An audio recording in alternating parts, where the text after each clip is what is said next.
গত পর্বে আমরা দেখেছিলাম মেসুত ওজিল একজন মুসলিম বলে কতখানি সমস্যা ফেস করতে হচ্ছে এবং এর সাথে তার সম্পদের পরিমাণ এবং তার গাড়ির কালেকশনগুলো সম্পর্কে। এবং এই পর্বে আমরা দেখব হচ্ছে এমন একজন মানুষের সম্পর্কে যিনি জন্ম নিয়েছিলেন একজন দরিদ্র মালির ঘরে, কিন্তু আজ তিনি পৃথিবীর সবচেয়ে ধনী খেলোয়াড়। তো ইনি হচ্ছেন পৃথিবীর অন্যতম সেরা ফুটবলার, যার নাম হচ্ছে ক্রিশ্চিয়ানো রোনাল্ডো।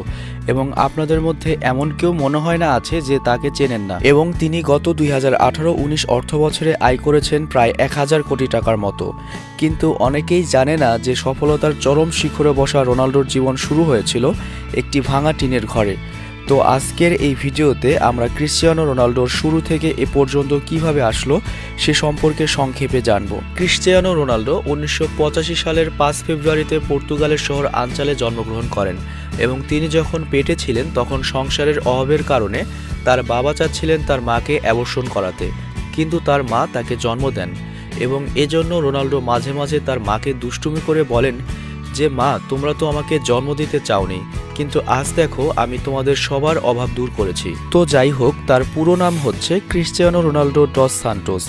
রোনাল্ডোর বাবা আমেরিকান প্রেসিডেন্ট রোনাল্ড রিগানের অনেক বড় একজন ফ্যান ছিলেন এবং ওনার নাম অনুসারে নিজের ছেলের নাম রাখেন রোনাল্ডো। রোনাল্ডো বাল্যকালে তার পরিবারের সাথে একটি টিনের ছাদের ঘরে বসবাস করতেন। রোনাল্ডোর পরিবারে রোনাল্ডো ছাড়াও তার বাবা, মা এবং 2 ভাই 1 বোন ছিল এবং তিনি ছিলেন সবার মধ্যে সবচেয়ে ছোট। এবং রোনাল্ডোর পিতা ওই শহরেই বাগান পরিষ্কার বা মালির কাজ করত। এবং ক্রিশ্চিয়ানো রোনাল্ডো অনেক ছোট থেকেই ফুটবল খেলা শুরু করে দিয়েছিলেন এবং ফুটবল ছিল তার কাছে নেশার মতো। এবং তিনি ছোটবেলাতেই এত ভালো ফুটবল খেলতেন যে মাত্র 8 বছর বয়সেই তিনি স্থানীয় ফুটবল ক্লাব অ্যান্ডোলোনা স্পোর্টস ক্লাবের নজরে পড়ে যান এবং তারা তাকে ভর্তি করিয়ে নেয়। এবং রোনাল্ডোর মায়ের নাম হচ্ছে মারিয়া এবং রোনাল্ডোর মা ছোটবেলাতে রোনাল্ডোকে ক্রাই বেবি বলে ডাকত, কারণ রোনাল্ডো কোনো খেলায় হেরে গেলে বা ভালো স্কোর করতে না পারলে খেলার মাঠেই কান্না শুরু করে দিত। এবং রোনাল্ডো ফুটবলের প্রতি এতটাই আসক্ত ছিলেন যে তাকে স্কুলের ক্লাসের চেয়ে মাঠেই বেশি দেখা যেত। এবং দিন দিন তার সুনাম এতটাই বেড়ে গিয়েছিল যে মাত্র 10 বছর বয়সেই পর্তুগালের সবচেয়ে বড় ক্লাব তাকে সদস্য বানিয়ে ভর্তি করিয়ে নেয়। এবং এমন বড় একটি ক্লাবে সুযোগ পাওয়ার পর তিনি টানা 2 বছর প্রচুর প্র্যাকটিস করতে থাকেন। এবং রোনাল্ডো এক সাক্ষাৎকারে বলেন যে তার এই সফলতার জন্য তার বন্ধু অ্যালবার্টের কাছে তিনি অনেক কৃতজ্ঞ।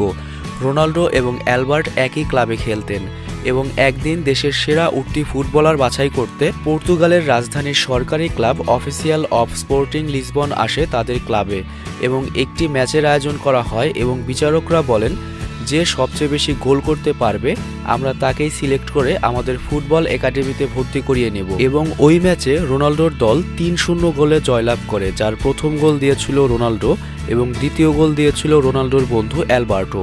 কিন্তু তৃতীয় গোল দেওয়ার সময় ঘটে নাটকীয় ঘটনা। রোনাল্ডোর বন্ধু অ্যালবার্ট একাই বল নিয়ে গোলপোস্টের কাছে চলে গিয়েছিলেন এবং গোল দেওয়ার জন্য শুধুমাত্র ফুটবলে একটু হালকা লাথি দিলেই হয়ে যেত, কিন্তু তিনি সেটা না করে বলটি রোনাল্ডোর পায়ে দিয়ে দেন এবং রোনাল্ডোকে দিয়ে গোল করান, এবং যার জন্য রোনাল্ডো ন্যাশনাল একাডেমিতে সুযোগ পায়। এবং এরপর রোনাল্ডো তার বন্ধু অ্যালবার্টকে জিজ্ঞেস করে কেন এমন করলো। তখন অ্যালবার্ট তাকে উত্তর দিয়েছিল যে তুমি আমার চেয়ে অনেক বেশি ভালো ফুটবলার এবং এই সুযোগটি তোমার প্রয়োজন রয়েছে। এবং এই ঘটনার পর রোনাল্ডো অ্যালবার্টের বন্ধুত্ব চির অমর হয়ে যায় এবং রোনাল্ডো এখনও তার সফলতার জন্য অ্যালবার্টের প্রতি অনেক কৃতজ্ঞতা প্রকাশ করেন। এবং লিসবন ফুটবল একাডেমিতে সুযোগ পাওয়ার পর রোনাল্ডো মাত্র বাংলাদেশি 1500 টাকার বিনিময়ে একাডেমির সাথে চুক্তিবদ্ধ হন এবং এরপর মাত্র 12 বছর বয়সেই রোনাল্ডোকে তার পরিবার ছেড়ে পাড়ি দিতে হয় পর্তুগালের রাজধানী লিসবনে একাডেমির উদ্দেশ্যে। এবং এত ছোট বয়সে নিজের পরিবার ছেড়ে দূরে যেতে খুব কষ্ট হচ্ছিল রোনাল্ডোর। এবং রোনাল্ডোর বয়স যখন 15 বছর তখন তার মা বাবা জানতে পারে যে রোনাল্ডো কোনো একটি সমস্যায় ভুগছে এবং এরপর তার মা বাবা রোনাল্ডোকে নিয়ে ডক্টরের কাছে যান এবং সেখানে গিয়ে দেখা যায় রোনাল্ডোর বড় ধরনের হার্ট প্রবলেম হয়েছে এবং ডক্টর সাব জানিয়ে দেন যে রোনাল্ডোকে দৌড়াদৌড়ি এবং ফুটবল খেলা সম্পূর্ণরূপে বাদ দিতে হবে এবং নয়তো তার হার্ট সার্জারি করতে হবে এবং হার্ট সার্জারির ফলে তার মৃত্যুর ঝুঁকিও থাকতে পারে।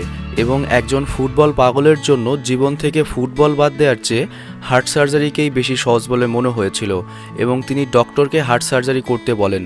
সৌভাগ্যবশত সফলভাবে তার হার্ট সার্জারি সম্পন্ন হয় এবং সুস্থ হওয়ার পর রোনাল্ডো যখন আবার মাঠে নামতে পুরোপুরি প্রস্তুত, ঠিক তখনই তার জীবনে আরেকটি বড় আঘাত চলে আসে এবং রোনাল্ডো লিসবন থেকে খবর পান যে অতিরিক্ত মদ্যপানের কারণে তার পিতার মৃত্যু হয়েছে এবং তার পিতার মৃত্যুতে রোনাল্ডো অনেক ভেঙে পড়েন, কারণ পরিবারের ছোট ছেলে হিসেবে পিতার জন্য তিনি সবচেয়ে বেশি পাগল ছিলেন এবং মদের কারণে তার বাবার মৃত্যু হবার কারণে তিনি আজ পর্যন্ত একবারও মদ্যপান করেননি। এবং রোনাল্ডোর পিতা ছিলেন পরিবারের একমাত্র আয়কারী সদস্য, যার জন্য রোনাল্ডোর পরিবারে একটি বড় ধরনের অর্থনৈতিক ধাক্কা চলে আসে এবং রোনাল্ডো কিং কর্তব্য বিমূঢ় হয়ে পড়েন। কিন্তু রোনাল্ডোর মা নিজে অন্যের বাড়িতে খাবার তৈরি করার কাজ করে সংসার চালানো শুরু করে রোনাল্ডোকে খেলায় মনোযোগ দিতে বলেন এবং এজন্য রোনাল্ডো আজও তার মায়েকে তার সঠিক জায়গায় রেখেছেন এবং রোনাল্ডো পূর্বের চেয়ে আরও বেশি উদ্যমে লাগাতার প্র্যাকটিস শুরু করেন এবং মাত্র 17 বছর বয়সে তিনি তার নিজ দেশে সর্বকনিষ্ঠ পেশাদারী ক্লাব খেলোয়াড় হিসেবে অংশগ্রহণ করেন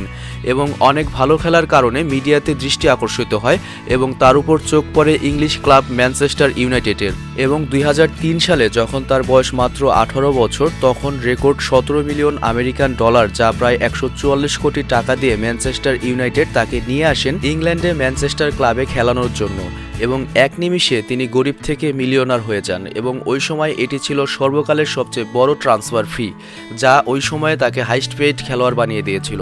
এরপর তাকে আর কখনো পেছনে ফিরে তাকাতে হয়নি বা তার মাকেও অন্যের বাড়িতে আর কাজ করতে হয়নি। তো ম্যানচেস্টার ইউনাইটেডে এসে তিনি 28 নম্বর জার্সি চেয়েছিলেন, কিন্তু ম্যানচেস্টার ইউনাইটেড তাকে 7 নম্বর জার্সি দিয়েছিল, কারণ রোনাল্ডো তখনও জানতো না যে রোনাল্ডো কি, কিন্তু ম্যানচেস্টার ইউনাইটেড ঠিকই বুঝতে পেরেছিল যে ও হবে দুনিয়ার সেরা ফুটবলার। এবং ম্যানচেস্টার যোগ দেওয়ার পর তিনি এফএ কাপ জিতে প্রথম সফলতা অর্জন করেন। এরপর লাগাতার 3 প্রিমিয়ার লিগ টাইটেল এবং একটি চ্যাম্পিয়ন্স লিগ টাইটেল এবং একটি ফিফা ক্লাব ওয়ার্ল্ড কাপও জিতিয়েছেন ম্যানচেস্টার ইউনাইটেডকে এবং ততদিনে রোনাল্ডো হয়ে উঠেছেন একটি ব্র্যান্ড। এবং এরপর 2009 সালে স্পেনের ক্লাব রিয়াল মাদ্রিদ রেকর্ড পরিমাণ 132 মিলিয়ন ইউএস ডলার বা প্রায় 1200 কোটি টাকা দিয়ে তাদের দলে যোগ করান এবং এটিও ছিল ফুটবল ইতিহাসের সবচেয়ে বড় ট্রান্সফার ফি। এবং রিয়াল মাদ্রিদের সাথে রোনাল্ডোর চুক্তি ছিল 2009 সাল থেকে 2015 সাল পর্যন্ত এবং স্প্যানিশ ক্লাবে আসার পর রোনাল্ডোর জনপ্রিয়তা আরও বাড়তে থাকে এবং রিয়াল মাদ্রিদে এসে তিনি মোট 15টি ট্রফি জিতেছেন এবং এর মধ্যে 2টি হচ্ছে লা লিগা টাইটেল এবং 4টি হচ্ছে চ্যাম্পিয়ন্স লিগ টাইটেল। এবং সর্বশেষ 2018 সালে Italian club Juventus 100 million pound বা প্রায় 1100 কোটি টাকা দিয়ে রিয়াল মাদ্রিদ থেকে রোনাল্ডোকে কিনে নেয় এবং এটিও ছিল 30 বছরের ওপরের কোনো খেলোয়াড়ের জন্য সবচেয়ে বড় ট্রান্সফার ফি।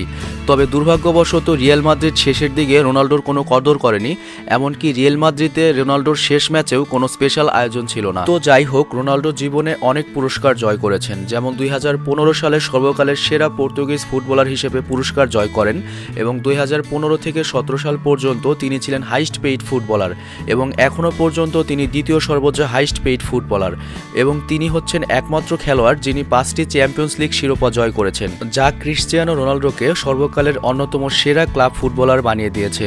এবং তিনি তার কেরিয়ারে ফুটবল এবং বিভিন্ন পণ্যের ব্র্যান্ড অ্যাম্বাসেডর হয়েও তৈরি করেছেন 460 মিলিয়ন ডলারের বিশাল সম্পদ। এবং এখানে উল্লেখ্য, একবার পেপসি কোম্পানি রোনাল্ডোকে ব্র্যান্ড অ্যাম্বাসেডর হওয়ার জন্য প্রায় 20 মিলিয়ন ডলার অফার করে, কিন্তু রোনাল্ডো সে অফার গ্রহণ করেননি, কারণ পেপসি কোম্পানি ইসরায়েলি সেনাদের অর্থায়ন করে সেজন্য এবং এটি ছিল নির্যাতিত ফিলিস্তিনিদের প্রতি তার সমর্থনের একটি অংশ। এবং এরপর পেপসি কোম্পানি রোনাল্ডোকে ব্যঙ্গ করে অনেক অ্যাডভার্টও প্রকাশ করেছিল। তো যাই হোক, আমরা সবাই জানি যে ক্রিশ্চিয়ানো রোনাল্ডো অনেক বিলাসবহুল জীবনযাপন করেন, কিন্তু তার আরেকটি তথ্য আপনাকে ভীষণ অবাক করে দেবে, সেটি হচ্ছে তিনি পৃথিবীর 1 নম্বর দানশীল খেলোয়াড় ছিলেন এবং তার নিজের নামে একটি এতিমখানা রয়েছে যেখানে 600 শিশুর দেখভালের দায়িত্ব তিনি নিজের পকেট থেকে একাই করে থাকেন। এবং গত 2012 সালে রোনাল্ডো তার গোল্ডেন বুট নিলামে উঠিয়ে 13 কোটি টাকা বিক্রি করে মিশরের গিজায় একটি স্কুল প্রতিষ্ঠা করে দেন। এবং ক্রিশ্চিয়ানো রোনাল্ডো সিগারেট বা মদ থেকে দূরে থাকেন এবং তিনি কখনোই তার দেহে ট্যাটু করাননি, কারণ তিনি রেগুলার রক্তদান করে থাকেন। তো এই ছিল সংক্ষেপে রোনাল্ডোর জীবনের গল্প। তো তার সম্পর্কে এই তথ্যগুলো জানার পর আপনার কি একটু হলেও রোনাল্ডোর প্রতি রেসপেক্ট এসেছে? এবং এর পরের ভিডিওতে আমরা আরেক বস মেসির জীবন কাহিনী নিয়ে ভিডিও তৈরি করব। ভালো থাকবেন, সুস্থ থাকবেন এবং ভিডিওটি ফেসবুকে শেয়ার দিয়ে আমাদের সাপোর্ট করার জন্য একটি বিনীত অনুরোধ থাকলো। আল্লাহ হাফেজ।